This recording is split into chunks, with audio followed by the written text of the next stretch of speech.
Bismillahirrahmanirrahim. Assalamualaikum warahmatullahi wabarakatuh. Jemaah salat Jumat Masjid Imam Bonjol insyaallah dimuliakan dan dirahmati oleh Allah Subhanahu wa taala. Seperti biasa sebelum kita memulai khutbah Jumat hari ini, kami akan menyampaikan laporan saldo keuangan Masjid Imam Bonjol Kelurahan Salero Kota Ternate Utara. Saldo per tanggal 12 Desember 2024 12 Januari 2024 sebesar 13 juta 487.000 rupiah. Kotak amal Jumat sepekan yaitu sebesar 5.055.000 rupiah, dikurangi dengan pengeluaran operasional masjid sebesar 2.100.000 rupiah, sehingga sisa saldo per tanggal 19 Januari 2024 yaitu 16.442.000 rupiah. Kami ulangi, sisa saldo per tanggal 19 Januari 2024 yaitu tersisa 16.442.000 rupiah. Insyaallah yang bertindak sebagai khatib Jumat hari ini yaitu guru kita Al-Habib Abdurrahman bin Kamil As-Sagaf, LC MPDI Hafizahullah Ta'ala, dan muazzin yaitu Bapak Irsal. Kemudian kami informasikan lagi kepada para jemaah, insyaallah selepas salat Jumat nanti kita akan sama-sama melaksanakan salat jenazah berpulang ke atas meninggalnya ibunda dari Bapak Iqbal Rurai, yaitu almarhumah Hajah Aminah Rurai, yang insyaallah akan diimami langsung oleh guru kita Al-Habib Abdurrahman bin Kamil As-Sagaf Hafizahullah Ta'ala. Demikian informasi ini kami sampaikan. Atas perhatiannya kami ucapkan syukron. Jazakumullahu khairan wa barakallahu fikum. Assalamualaikum warahmatullahi wabarakatuh.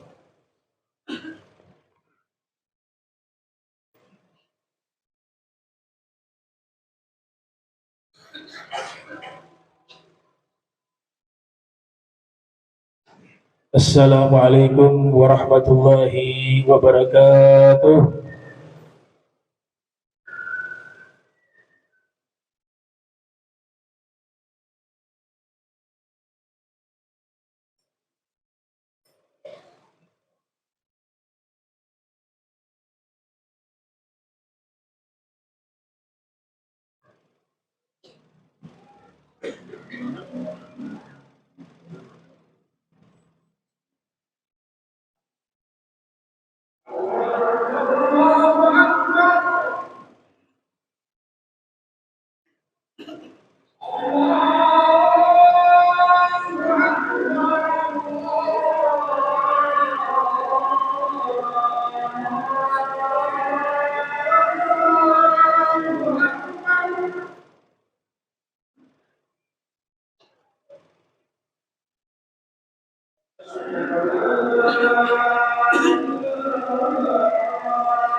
Alhamdulillah, alhamdulillahi rabbil alamin, nasta'in wa nastaghfiruh wa na'udzu billahi min syururi anfusina wa min sayyiati a'malina. May yahdihillahu fala mudilla lahu wa may yudlil fala hadiya lahu. Asyhadu an la ilaha illallah wahdahu la syarika lahu wa asyhadu anna sayyidana Muhammadan abduhu wa rasuluh.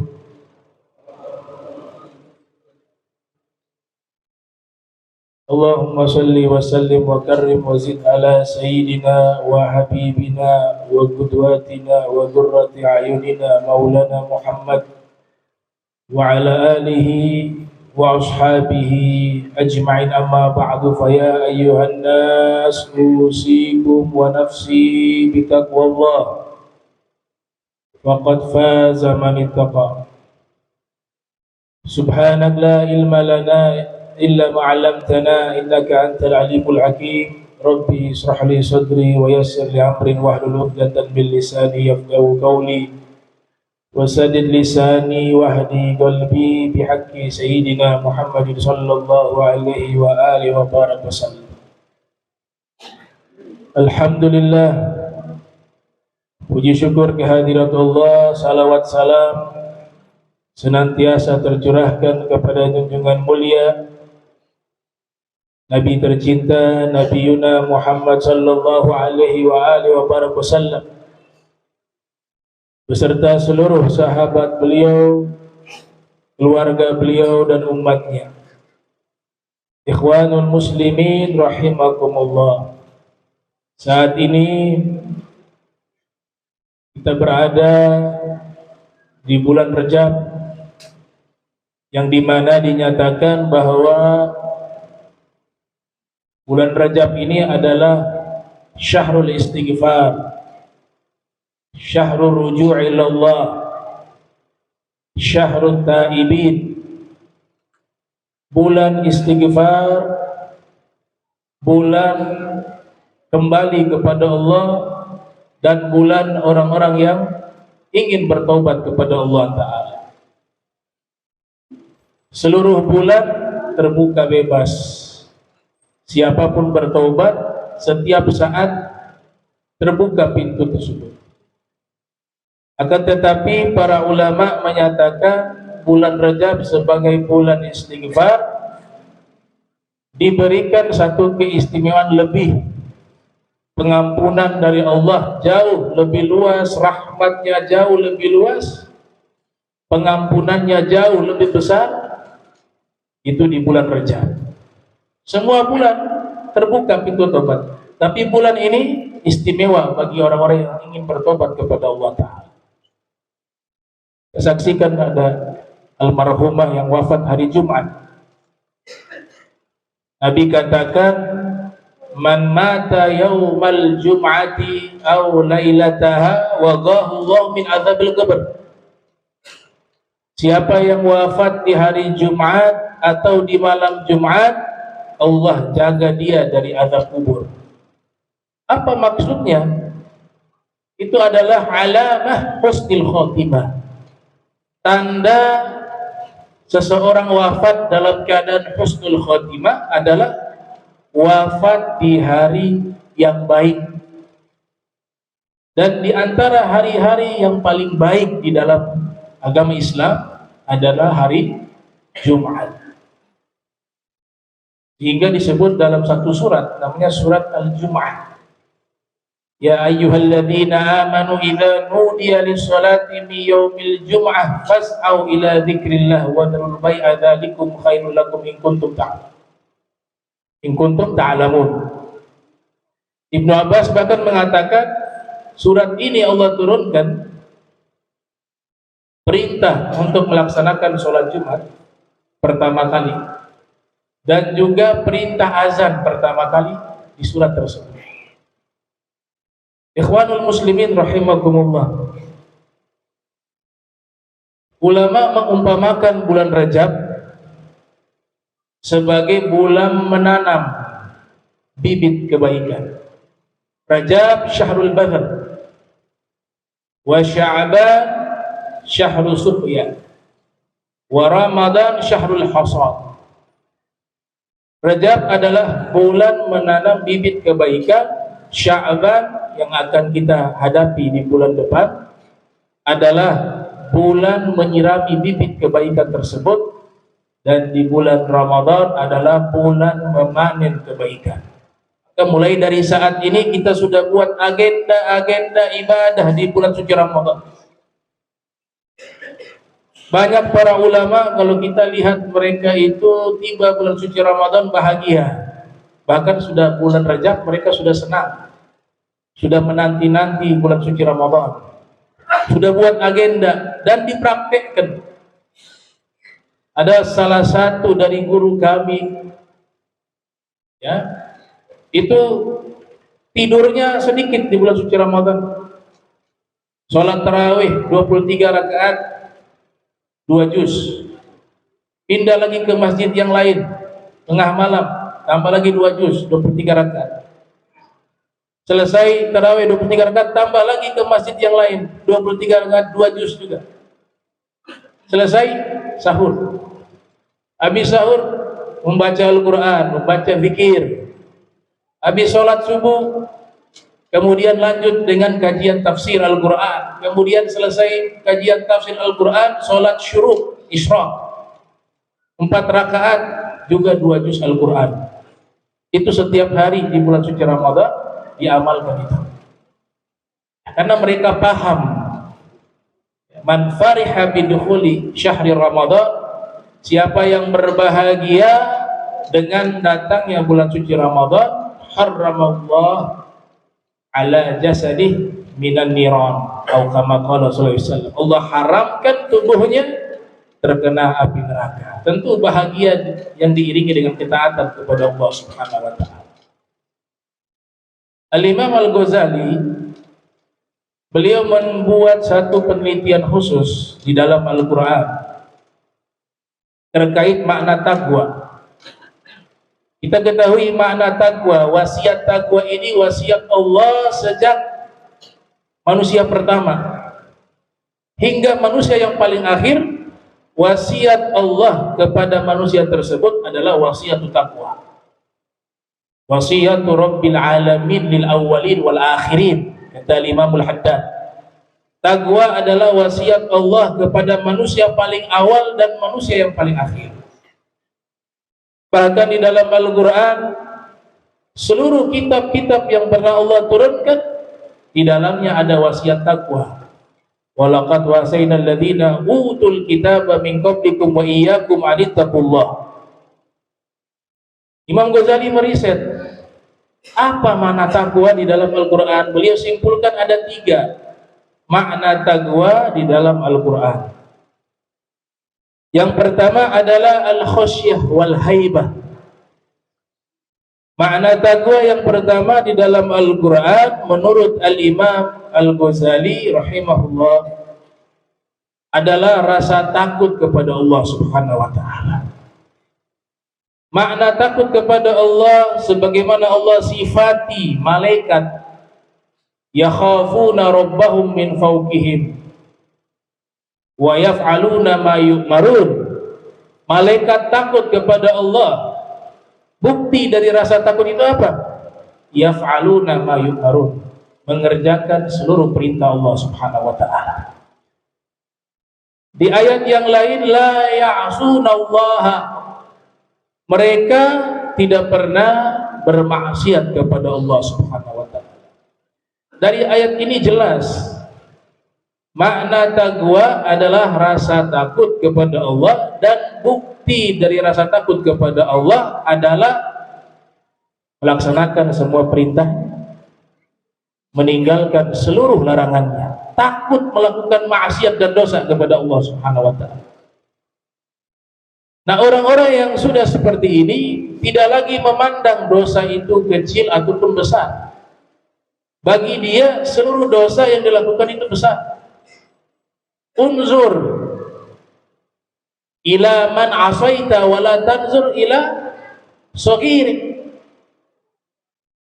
Lihatlah kepada siapa kamu bermaksiat, jangan kau lihat dosa kecil yang kamu buat, tapi kepada siapa dosa tersebut kau lakukan. Itu pandangan orang-orang yang takut kepada Allah Subhanahu wa ta'ala. Sehingga taqwa dengan makna takut ini disebutkan di dalam syair bahwa sesungguhnya khallidz dzunub shaghiraha wa kabiraha fa huwa tuqa. Takwa itu adalah meninggalkan seluruh dosa, kecil maupun besar. Tapi kita manusia kadang-kadang sudah berusaha terpeleset lagi, yaitu manusiawi. Al-insan makanul khata wa nisyan, pintu tobat terbuka, tapi punya tekad, kesungguhan di dalam hati untuk benar-benar secara maksimal taat kepada Allah, secara maksimal meninggalkan seluruh larangan Allah Ta'ala. Khalli dzunub shaghiraha wa kabiraha fa huwa tuqa. Tinggalkan dosa kecil maupun besar, itulah taqwa. Fasna kamashin fawqal ardi syauqi yahduru ma yara. Jadikan kalian hidup di dunia menghindari dosa seperti orang yang berjalan di atas tanah yang penuh dengan duri. Bagaimana? Dia waspada, hati-hati. La tahkiranna saghiratan innal jibala minal hasal. Jangan remehkan dosa kecil. Sesungguhnya gunung yang besar itu terdiri dari batu-batu kerikil yang kecil. Ikhwanul muslimin rahimakumullah. Taqwa makna pertamanya adalah takut kepada Allah. Ini juga tercantum di dalam hadis Rasul. Bahkan hadis ini istimewa. Salah satu periwayatnya adalah Abu Nuwas, yang kita kenal dengan sebutan Abu Nawas. Abu Nuwas yang dikutip oleh As-Suyuti dalam kitab Tarikh Al-Khulafa menyebutkan salah satu rawi berkaitan dengan hadis Nabi, ittaqun nara walau bisyikki tamar. Takutlah kalian. Di situ menggunakan lafaz takwa. Tapi maknanya apa takut? Takutlah kepada Allah atau takutlah kepada api neraka walaupun sedekah sepotong korma. Maka jelas makna takut kepada Allah dari terjemahan makna takwa, kita takut kepada api neraka dan kita takut melakukan dosa, pelanggaran-pelanggaran, maksiat. Nah, itulah esensi takwa yang pertama, artinya khasyah wal haibah. Kemudian Imam Ghazali meneruskan, makna takwa yang kedua yang disebutkan di dalam Al-Quran adalah at-ta'ah wal ibadah, taat dan ibadah. Atiullaha wa atiur rasul wa ulil amri minkum. Wa may yuti'ir rasul faqad ata Allah. Siapa yang taat kepada Rasul, maka sungguh dia telah taat kepada Allah. Ayat yang menegaskan kepada seluruh orang beriman, perintahnya adalah fattaqullaha mastata'tum. Bertakwalah kepada Allah semampu kalian. Salah satu ulama di Afghanistan pernah ditanya oleh salah satu muridnya, dan beliau ini ahli tafsir Al-Quran. Ya Syekh, ma tafsir al-ayah fattaqullaha mastata'tum. Wahai guru, apa tafsiran dari firman Allah, bertakwalah kepada Allah semampu kalian? Pada saat itu sang syekh itu sedang duduk di kursinya. Bukannya beliau menjawab dengan penjelasan, beliau bangkit dari tempat duduk. Kemudian syekh tersebut berlari mengelilingi sang murid. Begitu terus sampai kecapean, keringat bercucur di seluruh tubuhnya, nafas terengah-engah, memaksakan dirinya untuk terus berlari tanpa henti sampai akhirnya sang syekh pingsan. Murid bingung. Saya bertanya tafsiran, kok sang syekhnya tidak menjawab, tapi berlari hingga pingsan. Maka dibawalah sang syekh di tempat tidur, dipanggil dokter, diberikan bantuan medis. Setelah itu sang syekh bangun. Bangkit dia, sadar dari pingsannya. Sang murid mengatakan, wahai Syekh, saya hanya bertanya tafsiran ayat, bertakwalah kepada Allah semampu kalian. Tapi engkau tidak menjawab, malahan engkau berlari sampai pingsan. Apa kata sang Syekh? Itulah jawabanku terhadap pertanyaanmu, yaitu takwa semampu kalian, digunakan tenaga kita secara maksimal untuk taat kepada Allah Ta'ala. Itulah fattakullah mastata'atum. Maka definisi ittaqullah haqqa tuqati wa la tamutunna illa wa antum muslimun, bertakwalah kepada Allah dengan sebenar-benarnya takwa, itu tidak ada satupun makhluk yang mampu terkecuali Nabi kita Muhammad sallallahu alaihi wasallam. Karena takwa semampu kalian juga itu berat, apalagi hakikat takwa. Tidak ada satupun manusia selain para anbiya diberikan umur 1 juta umur, nyawa 1 juta nyawa, digunakan seluruhnya untuk taat kepada Allah, itu gak bisa mencapai hakikat takwa. Allah berikan contoh malaikat.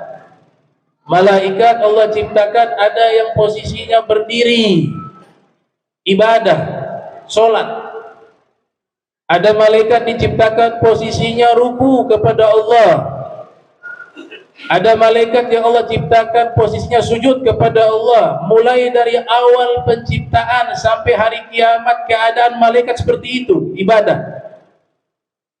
Tiba hari kiamat, seluruh malaikat bangkit mengatakan, ma'abadnaka haqqa ibadatik. Ya Allah, kami belum beribadah kepadamu dengan sebenar-benarnya ibadah.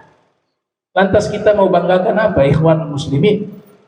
Umur kita begitu singkat, ibadah kita banyak kurangnya, hati kita banyak penyakitnya. Maka ini momentum bulan Rajab, perbanyaklah istighfar. Istighfar dengan lisan, istighfar dengan hati, istighfar dengan jawarih, anggota tubuh, sehingga Allah ampunkan dosa kita. Dan ini pelajaran bahwa setiap kita akan meninggal dunia. Ambil pelajaran berharga itu, ikhwanul muslimin. Siapapun kita akan kembali kepada Allah subhanahu wa ta'ala. Dan kita yang selamat adalah orang yang melakukan amal baik ketika hidup di dunia yang singkat ini. Terakhir, Imam Ghazali mengatakan, makna taqwa yang ketiga di dalam Al-Quran adalah tanzihul qalbi minadz dzunub, mensucikan hati dari seluruh dosa-dosa hati. Kita ketahui bahwa di dalam hati ini ada penyakit yang Allah sebutkan di dalam Al-Quran, fi qulubihim maradun fazadahumullahu marada. Ada penyakit-penyakit di hati mereka. Penyakit ini lebih kronis dan lebih berbahaya daripada penyakit medis. Sebab penyakit ini terbawa sampai mati. Yauma la yanfa'u malun wala banun illa man ata Allah biqalbin salim. Orang yang selamat di yaumil qiyamah, orang yang berjumpa dengan Allah membawa hati yang sehat. Apa makna hati yang sehat? Terbebas dari penyakit hati, minal kibir, sombong, wal hasad, iri hati, wal ujub, bangga diri, war riya, pamer amal, was sum'ah, wa ghairi dzalik minal amradil qalbiyah, dan lain sebagainya daripada penyakit-penyakit hati. Oleh sebab itu, inilah esensi taqwa, kata Imam Al-Ghazali. Qad aflaha man zakkaha wa qad khaba man dassaha. Sungguh beruntung orang yang mensucikan jiwanya sekaligus juga hatinya, dan sungguh merugi orang yang mengotori jiwanya dan hatinya. Barakallahu li wa lakum fil Qur'anil Karim wa nafa'ani wa iyyakum bima fihi minal ayati wa dzikril hakim wa taqabbala minni wa minkum tilawatahu innahu huwas samiul alim. Aqulu qawli li wa lisa'il muslimin wal muslimat wal mu'minin wal mu'minat al ahya minhum wal amwat fastaghfiruhu innahu huwal ghafurur rahim.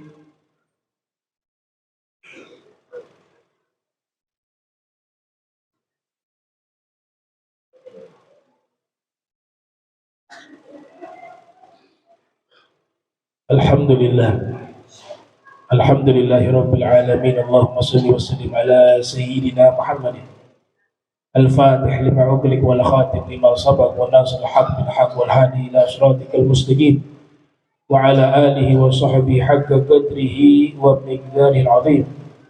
Allahumma salli wa sallim ala Sayyidina Muhammadin wa ala alihi wa ashabihi ajma'in. Amma ba'du, fa ya ayyuhan nas ittaqullah wa hadirul jum'ah wal jama'at. Faqala Allah subhanahu wa ta'ala ya ayyuhalladzina amanu idza nudiya lis-salati min yaumil jum'ah fas'au ila dzikrillah wa dharul bai'a dzalikum khairul lakum in kuntum ta'lamun. Fa idza qudiyatis salatu fantashiru fil ardi wabtaghu min fadlillah wadhkurullaha katsiran la'allakum tuflihun. Wa'lamu anna Allah ta'ala shalla an-nabiyyi qadiman. وقال الله سبحانه وتعالى إن الله وملائكته يصلون على النبي يا أيها الذين آمنوا صلوا عليه وسلموا تسليما.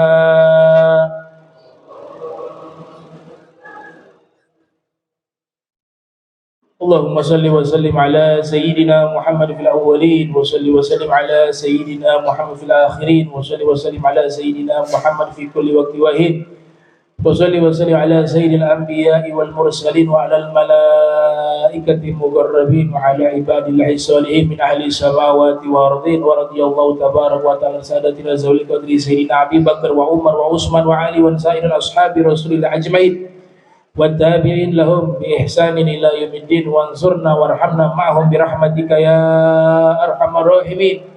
Ya Allah ya Hayyu ya Qayyum la ilaha illa anta ya Allah ya wasi'al maghfirah ya arhamar rahimin. Allahumma ihmiyal muslimin fil Quds wal Ghaza fi kulli Palestin. Allahumma kun lahum auna wa nasira.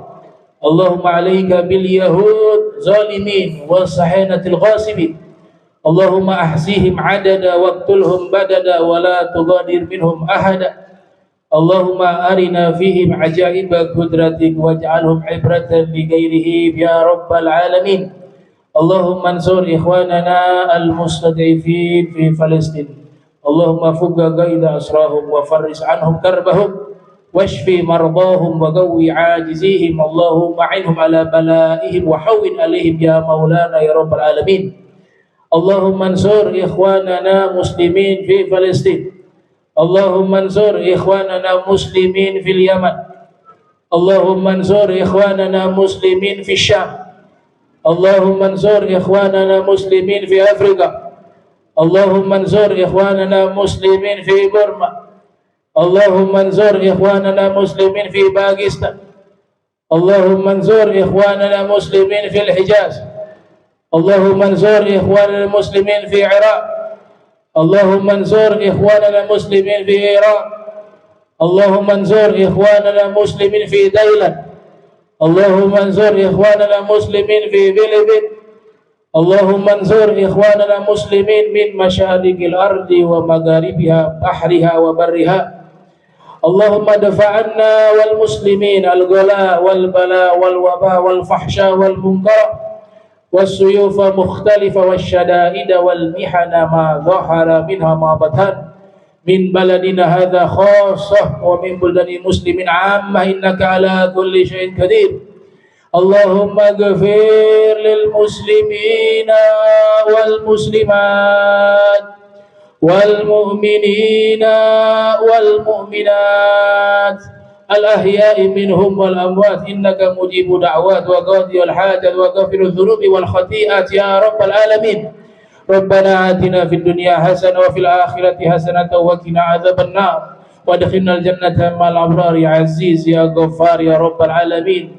وصلى الله على سيدنا محمد وعلى آله وصحبه وبارك وسلم والحمد لله رب العالمين. عباد الله إن الله يأمر بالعدل والإحسان وإيتاء ذي القربى وينهى عن الفحشاء والمنكر والبغي يعظكم لعلكم تذكرون فاذكروا الله وشكرا فاسألوا فليأتيكم الله أكبر. أقيموا الصلاة.